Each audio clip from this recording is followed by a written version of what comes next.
Here with Concordia head men's soccer coach Jason Weides after a 4-0 win over Tabor College to close the first week of the regular season out. I know probably one of the focuses was on trying to put a full 90 minutes together today, and it seemed like you did that. How do you assess how your guys performed today? Pretty pleased overall, honestly, beyond just the score line. We talked about at the beginning of the game and halftime about consistency, composure, and intensity. We really wanted to see those lived out today, and I think we saw that. Despite a really hot day where sometimes intensity can be tough, I think our guys did a pretty good job of doing that. And I think it's definitely a more complete game than we had in Game 1. Game 1 was tale of two halves, and this was pretty consistent throughout the entire game. And I was really impressed with our ability to win the ball back, counter-pressing, and second waves in the attack due to maybe we lose possession momentarily for 2, 3, 1 second, but we win it back straight away. And so I thought today was top to bottom just a really good performance. We made a lot of subs, and everybody came on and made an impact. We had subs score goals, we had subs make an impact, and even if they weren't on the score sheet, there was a lot of good performances. Well, I'm sure that's a challenge as a coach is figuring out the right combinations of lineups with the depth that you have, but how do you feel like you're getting a handle on that after the first couple games?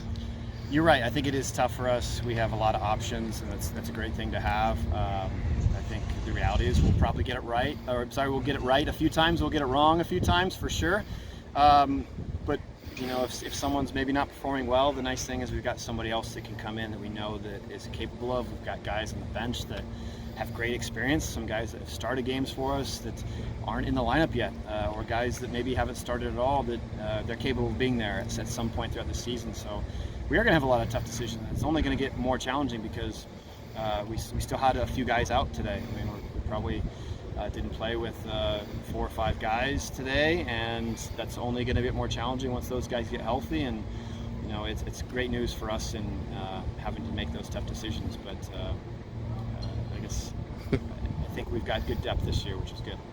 And lastly, you have your first road test coming up next week at Grandview. What do you have to do to be prepared for that one?